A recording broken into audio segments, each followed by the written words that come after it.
More than 34,000 years ago, in the frozen heart of Ice Age Russia, a community stopped everything to bury a child.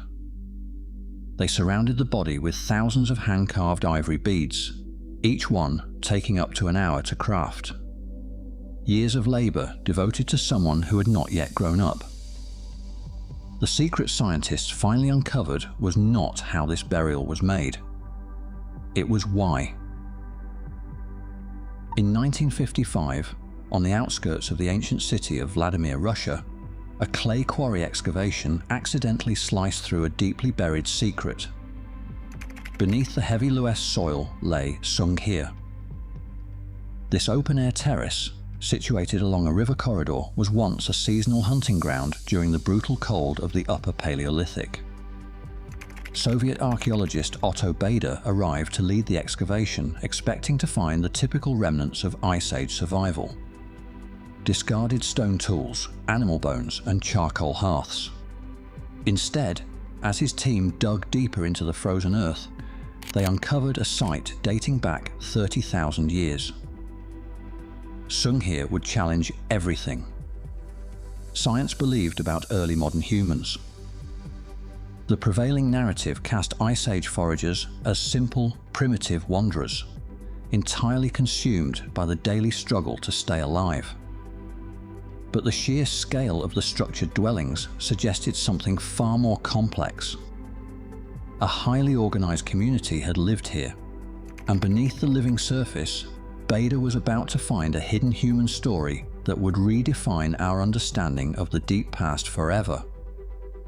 At the bottom of the frozen pit lay the skeletal remains of two children placed head to head. While both were surrounded by riches, it was the younger child, only about 10 years old, who lay at the center of an unprecedented display of devotion. Adorning this small form were thousands of ivory beads, each carved from the tusk of a mammoth. They were not scattered randomly. They were sewn onto clothing that had long since rotted away, forming structured concentric rows. Beside the beads lay polished mammoth ivory armbands, pierced fox canines, and a series of symbolic ornaments. Behind each artifact was a person who had spent hours shaping, drilling, and smoothing the raw ivory. The sheer scale of this assemblage represents a massive investment of time. Experimental replication shows that producing a single bead takes an experienced craftsman up to 40 minutes. For this one child, the community had produced over 5,000 beads. This translates to thousands of hours of skilled, patient labor. In a world defined by the brutal cold of the steppe, where finding food and staying warm demanded constant effort, a group of mobile hunter-gatherers chose to redirect their collective energy to create a masterwork of art. This burial was a memory preserved through time. It raises a question that still puzzles researchers.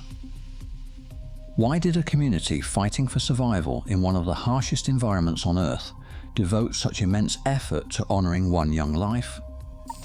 These ornaments were not casual decorations. They represent deliberate cultural choices. Every drilled fox tooth and polished armband tells us that survival on the frozen steppe was not the only thing on these people's minds. They possessed an inner world of complex symbolic meaning. To create these pieces, the community had to plan far in advance. They needed to source mammoth ivory, transport it over long distances, and coordinate workshops where master crafters could teach apprentices. This required shared language, structured organization, and a stable division of labor. While some hunted, others carved. Such coordinated effort completely upends the traditional image of Ice Age humans as primitive, desperate nomads driven solely by hunger. Instead, Sunghir reveals a society with rich artistic traditions, passed down through generations. The red ochre painted onto the bodies and the careful arrangement of the bead rows show a structured ritual, a shared language of grief. These people did not just exist in their environment. They sought to understand it, decorate it, and remember those they lost. They were fully human, possessing the same capacity for love, art, and memory that we have today. Inside a sterile laboratory, scientists began to read the biological archive written directly into the child's remains. Physical anthropologists examined the development of the teeth and the fusion of the long bones, placing the child's age at death at roughly 10 to 12 years old. But the skeleton held a far more intimate record. Microscopic lines in the dental enamel, known as hypoplasia, revealed distinct episodes of physiological stress during early development. These lines are biological scars, left by periods of seasonal winter hunger or childhood illness. This child knew hardship, yet survived these early trials within a supportive community. To understand their daily life, scientists turned to chemical analysis. Stable isotope ratios of carbon and nitrogen extracted from the bone collagen reconstruct a diet dominated by large land herbivores such as mammoth, horse, and reindeer. This was a child of the dry, cold steppe, nourished by the wild game of the plains. Then came the genetic evidence. In 2017, geneticists extracted ancient DNA from the petrous bone to determine the relationship between the two children buried head to head. Many assumed they were brother and sister. Instead, the genomic data revealed they were not closely related. They were not siblings, and they shared no close family ties. Their shared, elaborate burial was a deliberate cultural choice rather than a family obligation. Science cannot recover this child's name, their language, or their exact cause of death. But these techniques turn anonymous bones into a readable individual. They reveal a 10-year-old child who endured seasonal cold, ate the meat of the steppe, and died peacefully without signs of physical trauma. Beneath the ancient dust lies a human life. Who was this child to the people who laid them to rest? Science can map the genome and count the ivory beads, but it cannot explain their place in this lost world. Were they a sacred figure, or simply a deeply loved child whose loss devastated a community? The burial indicates special treatment, but it cannot prove a specific social status. Archaeology reveals the material remnants of grief, yet it cannot fully translate the raw emotion of that ancient winter day. This burial stands as a memory preserved through time, a reminder of the gap between physical evidence and human certainty.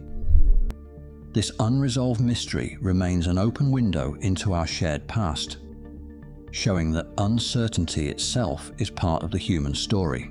Subscribe to uncover more forgotten stories from humanity's ancient past. 34,000 years ago, on a frozen river terrace, a community made a deliberate choice to remember. Their actions speak of identity, shared traditions, and strong emotional bonds that survive the passage of millennia. This child's name and voice are forever lost to the winds of the Ice Age, but their presence remains. What was left behind in the frozen soil is more than a collection of ancient objects. It is an enduring record of love, grief, and deliberate remembrance across the vast expanse of time.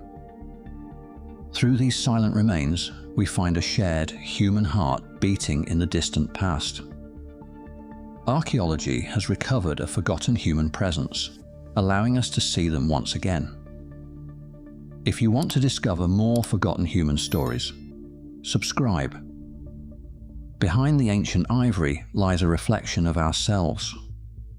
This was never just a burial, it was a memory of love preserved through deep time, reminding us of what truly makes us human. Subscribe to uncover more forgotten stories of our shared past.